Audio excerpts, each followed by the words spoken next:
Welcome to Mrs. Lee's Chemistry Academy. Today we're going to focus on Lewis structures. This is related to the learning objective from College Board, that the students able to use Lewis diagrams and VSEPR notation to predict the geometry of molecules, identify the hybridization, and make predictions about polarity. Professor G.N. Lewis, he used dots to represent valence electrons in atoms, and he introduced the concept that atoms bond by pairing electrons. So here are the elements of the first three rows in the periodic table, starting with hydrogen with one valence electron with one dot to represent that valence electron, and helium has two dots to represent two valence electrons.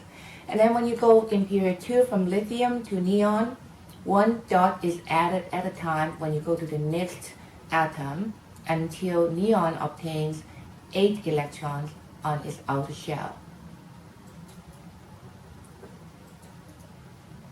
The octet rule states that chemical bonds are stable when atoms require or acquire 8 electrons to resemble a noble gas configuration, except that of hydrogen, helium, boron, and beryllium. Bonding pairs are drawn as a dash, and lone pairs are also drawn in the Lewis structures. With hydrogen and halogen, one must remember that they only form single bonds, whereas with carbon, nitrogen, and oxygen, they can form multiple bonds. Now, how do you write Lewis structure? Here's an example. For example, take carbon dioxide, where the molecule has 3 atoms. So 3 times 8 octet electrons will equal to 24 octet electrons. Now carbon has 4 valence and oxygen each has 6, so there's a total of 16 valence electrons. When we take the difference between octet and valence electron and divide it by 2, because it takes 2 electrons to make a bond, we result in 4 bonds. So when we draw the Lewis structure, we have a central atom, carbon, with 2 bonds to the right and 2 bonds to the left of it, each bonded to an oxygen atom on the right and on the left. But remember to draw in the lone electrons on the oxygen atoms to account for 8 electrons on the outer shell to obey the octet rule. Practice problem number 1. Write Lewis structures for chlorine, oxygen, nitrogen, water, sulfide ion, ethene, ethine, and methanol. So I'll show it to you in the next slide. Now with chlorine molecule, there are 16 octet electrons and 14 valence electrons resulting in one single bond. With oxygen molecule, there are 16 octet electrons and 12 valence electrons resulting in 2 bonds. With the nitrogen molecule, again 16 octet electrons, 10 valence electrons resulting in 3 bonds. With water molecule, there are 12 octet electrons because hydrogen only requires 2 octet electrons, unlike oxygen, which requires 8. And there are 8 valence electrons, so the difference is 4, resulting in 2 bonds in water molecule. Now be sure that you draw in those lone pair electrons to obey the rule of octet. In the second row, we have sulfide ion. It gained 2 electrons by being an ion. So 32 octet electrons, 26 valence electrons, resulting in 3 bonds. So 3 bonds are distributed around the sulfur atom, connected to 3 oxygen atoms with 1 lone pair electrons on the central sulfur atom. With ethene, C2H4, we have accounted for 6 bonds.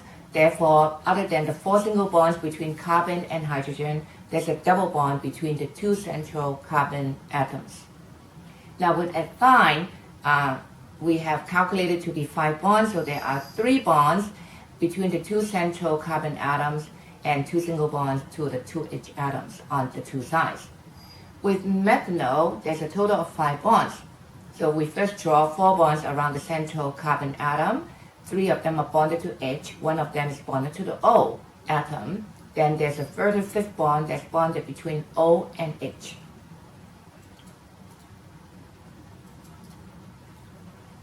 When two or more Lewis structures have similar skeletal formula but different electron arrangements, we call that the resonance structures. Now, actually, resonance structures do not exist. It's really an average, an intermediate between the resonance forms, which is represented by a double-headed arrow on the two sides of the form. Because they are delocalized electrons in the resonance structure, they are distributed evenly between the bonds.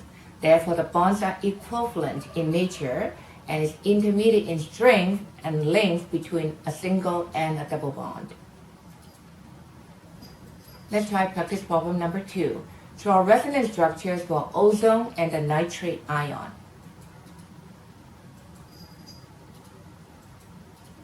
So here are the diagrams of ozone to the left, where it has two resonance structures with one double and one single bond average.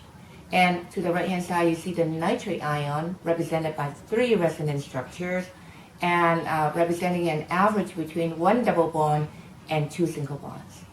And then connecting the resonance forms, there's a double-headed arrow to show that these structures are equivalent. Practice problem number 3. Draw Lewis structures for carbon monoxide, carbon dioxide, and carbonate ion. Discuss their relative bond lengths. So here's a diagram. Now, if you look to the left, you see carbon monoxide with a triple bond. It is a linear molecule.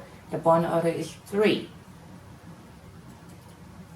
With carbon dioxide in the about middle, you have a linear molecule with 2 double bonds. Bond order is 2. And the carbonate ion has 3 resonance structures. Bond order is 4 divided by 3, or 4 bonds divided by 3 bonding atoms, which is 1.3. If we rank them by increasing order of bond length, carbon monoxide would be shorter than carbon dioxide, which in turn is shorter than the carbonate ion. There are exceptions to the octet rule. First, if we have odd number electrons, such as NO, which has 11 electrons, so you can see on the N atom there's a single electron on top of it, which means that it has 7 electrons around it, which does not obey the octet rule, making that species very reactive. And also similarly with nitrogen dioxide, there's a total of 17 electrons with one single dot on the N atom, and making that species to be rather reactive. Then there's the incomplete octet. Beryllium can only make 2 bonds. It only has 2 valence electrons. And boron can only make 3 bonds because it has 3 valence electrons. Therefore, look at beryllium hydride. Beryllium in the center with 2 single bonds to the H atoms. And boron trifluoride with boron in the middle and 3 bonds to the fluorine. And these do not obey the rule of octet, and therefore they are very reactive. And then there's the expanded octet. If the central atom is coming from period 3 or higher, it can use the empty d orbitals to accommodate more electrons to form 5 or 6 bonds beyond the octet. That includes sulfur, selenium, tellurium, the halogens except for fluorine, the noble gases such as krypton, xenon, and radon. Now, consider sulfur tetrafluoride. First, we draw 6 valence electrons around sulfur, the central atom. And then we use the 4 valence electron to make 4 single bonds to the 4 fluorine atoms.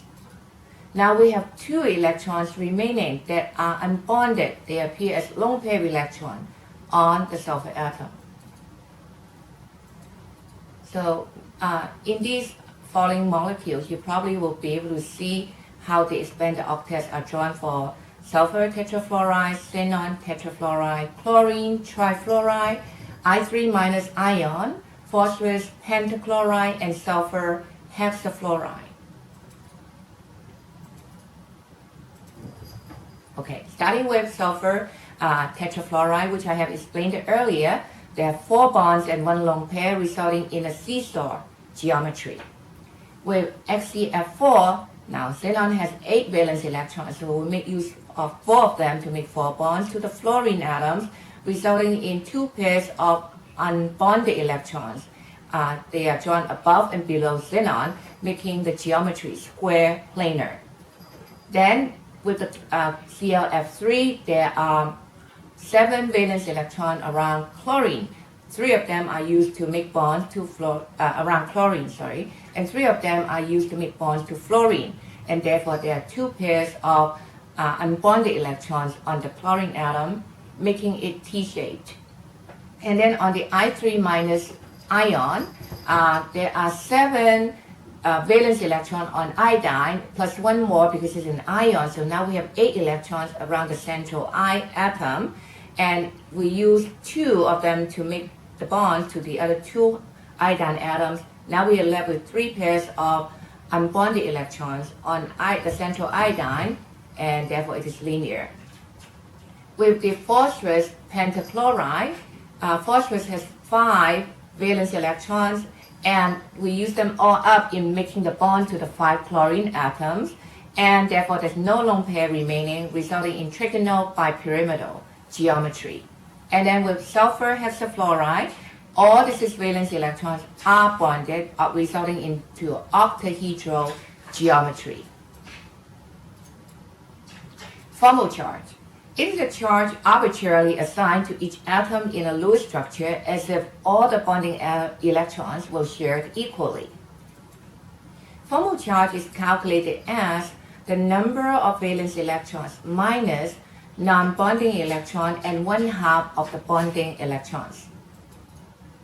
Why do we care about formal charge? Because it helps us to determine which form to use that will depict the most stable arrangement. The rules are, we minimize the non-zero formal charges, that means the positive ones. We avoid non-zero formal charges on adjacent atoms, and that we place the negative formal charge on the atom with greater electron attraction, and the positive formal charge on an atom with lower electron attraction. Assign formal charge to the resonance structure of cyanic ion, OCN minus, and decide on the preferred structure. Now, you can see there's a structure A to the left and structure B to the right. Let's analyze structure A. Nitrogen has 5 valence electrons minus another 5. Those 5 came from 2 unshared and 3 that are shared, resulting in formal charge of 0. And carbon has 4 minus 4, resulting in formal charge of 0 again. And oxygen itself having 6 valence electron minus 7, that include 1 unshared. So, that include 1 share and 6 unshared, so resulting in formal charge of minus 1. And if we compare this structure A, it's really far better than structure B, because structure B has the minus 1 residing on the N atom, and O atom is known to be more electronegative than the nitrogen atom. Therefore, structure A is preferred. So to summarize what we have learned today, students have learned the strategies in writing Lewis structure for molecule or ions of octet, expanded octet, and the exceptions. That we learn how to write resonance structures and understand that they are actually intermediate structures with intermediate bonds. We learn how to determine formal charges and use the formal charges to predict relative stabilities of resonance forms. From the team of MLCA, we'd like to thank you for watching and hope to see you again in the next video.